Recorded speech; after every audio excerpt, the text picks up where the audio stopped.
datang di podcast kamu, Kisi FM Ada Tamu. Dan kali ini saya Susan Paulingan yang akan nemenin kamu di podcast untuk episode kali ini. Dan kali ini saya ada di SWICC atau Suherman Widiatomo Integrated Cancer Center yang ada di Kabupaten Bogor. Ya, pastinya ini satu-satunya cancer center yang ada di Kabupaten Bogor, bahkan di wilayah Bogor Raya. Nah, kita akan ngobrol-ngobrol kali ini tentang pemeriksaan patologi anatomi. Kira-kira itu pemeriksaan patologi anatomi itu apa sih? Nah, biasanya kan keluarga pasien ataupun pasiennya sendiri setelah operasi itu kadang-kadang dokter ngomong, oh iya ini kita akan lakukan pemeriksaan lanjut dengan pemeriksaan patologi anatomi. Nah, kira-kira apa sih kalau dulu pemeriksaan patologi anatomi itu mesti ke Jakarta ya, atau ke rumah sakit besar lain di Jakarta. Tapi sekarang untuk yang di Kabupaten Bogor atau untuk di Bogor Raya, jangan kemana-mana, di SWICC udah ada pemeriksaan laboratorium patologi anatomi untuk bisa mendeteksi kira-kira ada kelainan nggak dari jaringan ataupun dari sampel-sampel yang sudah dioperasi itu, apakah ada kelainan atau ada indikasi kanker. Nah, sama saya saat ini udah ada Dr. Patricia, spesialis patologi anatomi yang bertanggung jawab di Laboratorium Patologi Anatomi SWICC ini. Halo dokter. Halo Bu Susan. Halo, senang banget ketemu dokter sebagai penanggung jawab Laboratorium Patologi Anatomi SWICC ya dok ya. Saya senang juga bisa diundang ya. Iya dok, tapi kali ini kita jalan-jalan dok, karena kita pengen tahu juga ini laboratorium seperti apa sih ya kan. Karena kan biasanya kalau ke periksa habis operasi tuh kita ambil sampel, periksanya jauh, mesti ke Jakarta. Tapi sekarang nggak perlu jauh-jauh dok, di SWICC di Bogor, di Cibinong udah ada ya dok ya. Nah, sebelum kita lanjut dok, kita nanti akan ke lab ya dok ya. Pengen tahu juga nih, dokter kan memilih sebagai seorang spesialis patologi anatomi. Kenapa sih dokter tertarik kan itu lihat-lihat di mikroskop, kok tertarik gitu? Ceritanya sebenarnya panjang ya, tapi disingkatkan aja. Intinya sih kedokteran itu sebenarnya bukan pilihan utama saya. Oh. Karena sudah terlanjur. Oh, terjerumus ke kedokteran ya? Karena sudah terlanjur. Kalau bubur itu kan, kalau udah nasi udah jadi bubur, paling nggak buburnya bubur ayam lah ya. Oke. Jadi saya pikir gimana ya caranya supaya pekerjaan saya ini sesuatu yang bisa saya jalani dengan senang hati. Dengan senang hati, betul. Apalagi kan karena udah masuknya pun bukan sesuai keinginan hati ya dok ya. Gitu. Akhirnya setelah saya lihat-lihat, pilih-pilih, saya merasa spesialisasi ini tuh paling cocok gitu buat saya. Kenapa cocok? Karena sesuai sama karakter saya mungkin ya. Dari kelebihan yang saya punya dan keterbatasan yang saya punya. Di patologi anatomi itu kan pekerjaannya teliti, detail. Berarti dokter orangnya detail juga dokter ya. Dan sangat mungkin bagi beberapa orang sangat menjemukan ya, karena terus menerus. Itu makanya kan karena kan terus menerus pekerjaannya itu terus karena habis periksa ini gitu kan. Itu kelebihan saya. Saya kuat gitu disuruh diam gitu ya, ngerjain sesuatu yang kecil-kecil gitu. Dan ternyata kan memang bagian patologi anatomi ini juga punya peranan besar ya untuk keputusan diagnostik ya, untuk tata laksana dan sebagainya. Jadi cocoklah, perannya ada ya. Terus kelebihan saya bermanfaat. Berarti enjoy ya sebagai spesialis patologi anatomi dok ya. Pekerjaan kan harus sesuatu yang kita sukai, yang bisa kita bukan hanya pekerjaan tapi hidup gitu ya. Passion ya dok ya, walaupun dokternya tapi passionnya di spesialisasi ini. Nah, betul. Dok, suka dukanya dok? Sukanya itu adalah bahwa dengan apa yang saya miliki itu bisa membantu dan berdampak terhadap orang lain gitu. Ya, untuk pasien, untuk klinisi, bahwa apa yang saya lakukan itu ada artinya gitu. Kalau misalkan dukanya, saya rasa sama ya seperti semua bagian lain. Kita nggak bisa playing God, nggak bisa jadi Tuhan gitu ya, selalu ada keterbatasannya. Saya di bidang saya itu sangat tergantung oleh informasi klinisi, radiologi, dan juga sampel yang dikasih ke saya. Jadi kadang meskipun kita sudah berusaha semaksimal mungkin, kadang yang kita buat kesimpulan itu nggak bisa sampai ujung gitu. Jadi karena tergantung kan juga kita dapatnya apa gitu. operasi itu kan tidak selalu semuanya diambil. Betul. Kadang yang diberikan ke kami tidak bisa mewakili keseluruhannya, jadi kita tidak bisa mengantarkan sampai ujung gitu. Oke, jadi kadang-kadang kesulitan di situ Iya, ya. ada keterbatasan gitu. Oke. Ya, karena kita tergantung pada banyak hal. Gitu. Oke, dokter, kita pengen tahu nih, pengen lihat-lihat jalan-jalan juga ke lab ya dok ya, di lantai 3 ya. Iya. Lantai 3 SWICC, kita jalan-jalan ke atas dulu.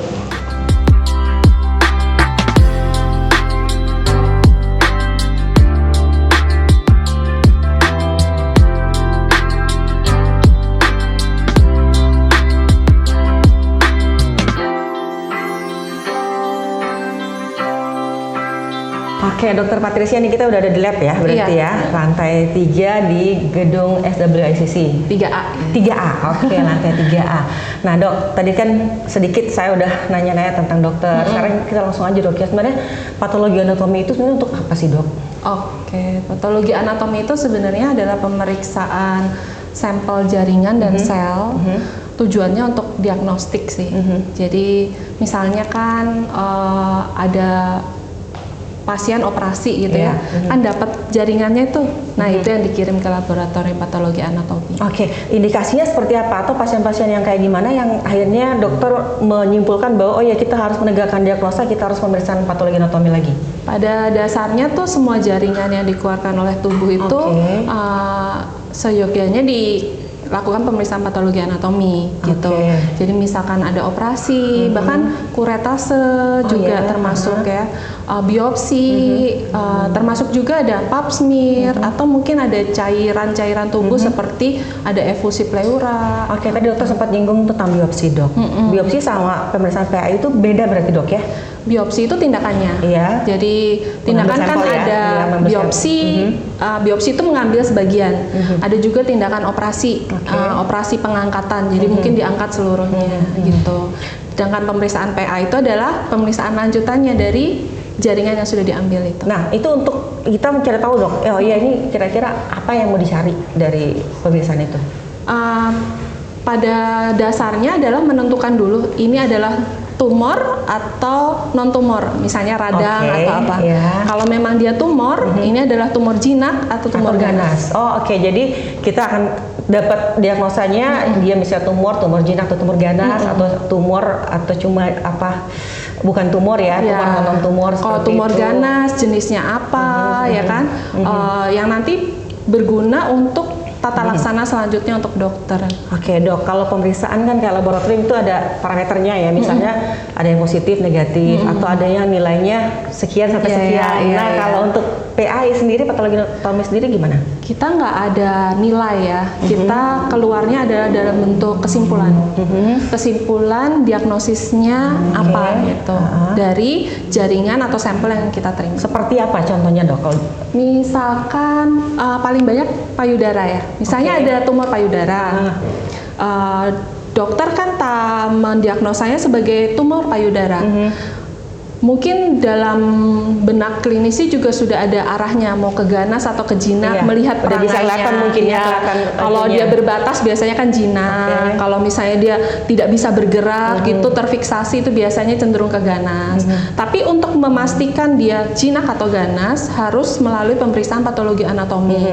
Karena sering bisa juga pada tumor yang disangka ganas, ternyata waktu diperiksa di bawah mikroskop ternyata dia jinak atau ternyata bukan tumor, hanya radang. Semua harus dilakukan pemeriksaan PA supaya jelas dan tidak salah diagnosa.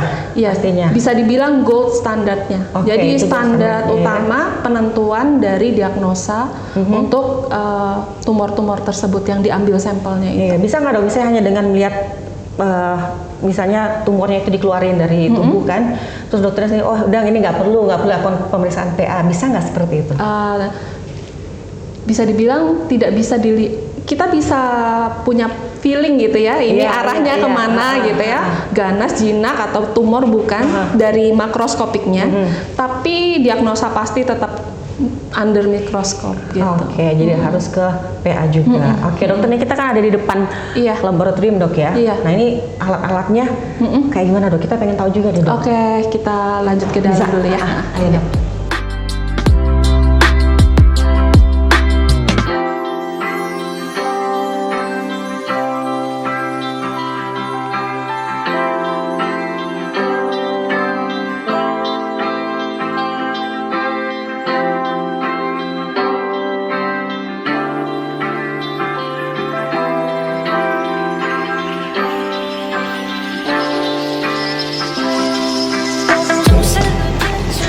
jadi ini udah di Ini lab di ya, Dok, dalam ya? lab ya, udah. Dok, kalau boleh tahu Dok, ini lab PA sendiri di SWICC ini sejak kapan ada? Sejak SWICC berdiri. Oke, jadi memang sejak berdiri kita udah langsung operasional ya. Iya. Wah, jadi mungkin belum terupdate aja ya. Mungkin kalau misalnya dari rumah sakit lain atau pasien-pasien lain mau periksa sini bisa Dok? Bisa. Bisa ya. Oke. Nah Dok, untuk jangka waktu pemeriksaannya atau hasilnya bisa berapa hari didapatkan? Karena patologi anatomi itu prosesnya cukup panjang, jadi kita punya TAT atau turnaround time itu 5 hari kerja. 5 hari kerja. Tapi sebenarnya lebih cepat Dok ya daripada kita kalau saya kirim lagi ke Jakarta atau kemana gitu ya Dok ya. 5 hari kerja itu kan kita hitung dari waktu diterima di kami ya. Jadi rata-rata pemeriksaan PA kurang lebih seperti itu. Ketika ada di sini sebenarnya menghemat waktu tunggu antara jaringan itu ada sampai di pick up ya. Oh, oke. Ya kan, dan waktu jawaban itu keluar sampai nyampai ke user gitu. Kalau boleh tahu kenapa dia lama Dok? Apa mesti di apa dulu di apa ya istilahnya? Kalau apa kan kayak dibuahi atau apa? Kalau ini apa gimana istilahnya? Jadi begitu jaringan itu keluar dari tubuh, itu harus difiksasi dulu. Oke. Karena kan kalau misalkan jaringan itu dibiarkan, maka dia akan mengalami pembusukan ya. Oh iya betul. Nah, untuk mempertahankan strukturnya tetap seperti itu, dia harus difiksasi pakai formalin. Oh ya, itu bisa berhari-hari itu Dok ya? Iya harus. Nah, ada waktu yang dibutuhkan agar formalin itu masuk ke jaringan, sehingga paling enggak untuk jaringan yang kecil ya, itu paling nggak minimal 6 jam itu udah harus terfiksasi. Jadi operasi masih 6 jam, itu yang kecil. Kalau besar bisa sampai 24 jam. Oh lebih lama Dok ya? Iya. Sudah difiksasi, kalau memang dia sudah fiksasi, ciri-cirinya itu nanti dia udah tidak berdarah-darah, warna darahnya udah tidak merah segar gitu.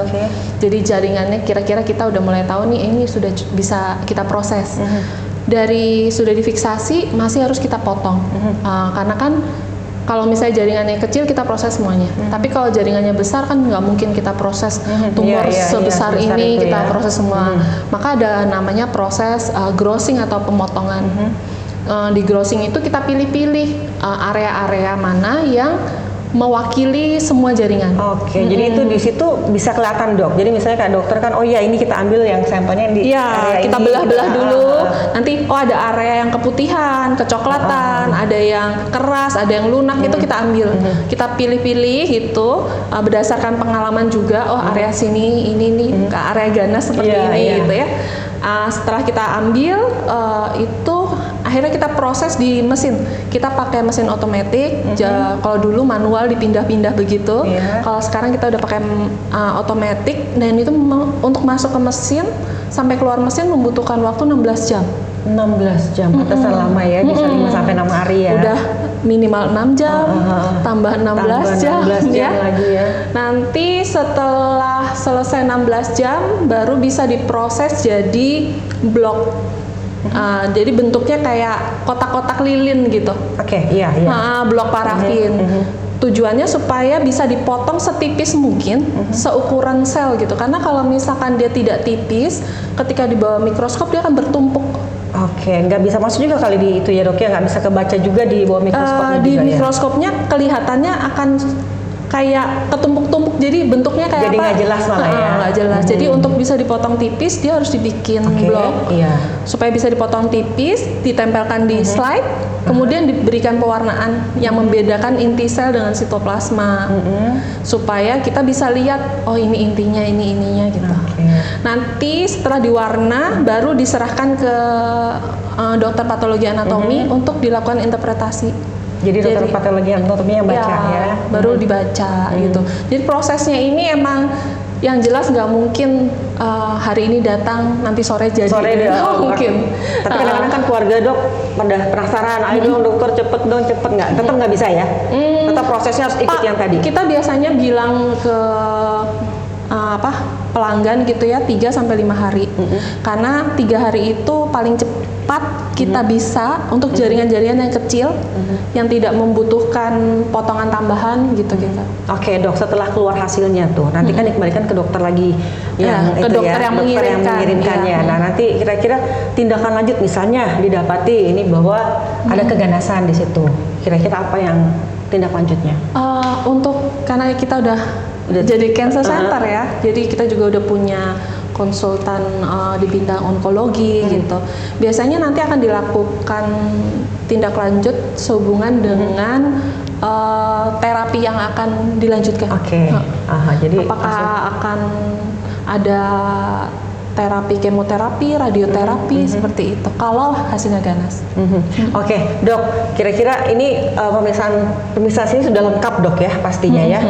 Jadi untuk warga Kabupaten Bogor dan Bogor Raya juga rumah sakit juga silahkan kalau mau pemeriksaan PA di sini. Dan andalan kita itu juga salah satunya adalah kita punya potong beku. Potong beku. Iya. Itu apa dok? Jadi potong beku itu adalah pemeriksaan patologi saat pasiennya itu masih di meja operasi. Oh, jadi langsung dibawa sampelnya? Iya, sampelnya dari kamar operasi dibawa, kemudian kita periksa dengan cepat, hasilnya itu keluar dalam waktu 30 menit ya untuk menentukan ini tumornya ganas atau jinak. Karena itu akan menentukan tata laksana dokter yang mengoperasi. Misalkan tumor payudaranya itu ternyata ganas, biasanya akan diangkat seluruhnya. Tapi kalau ternyata jinak maka operasinya selesai. Seperti itu. Itu syaratnya apa dok? Karena 30 menit aja waktunya ya? Hasil keluar.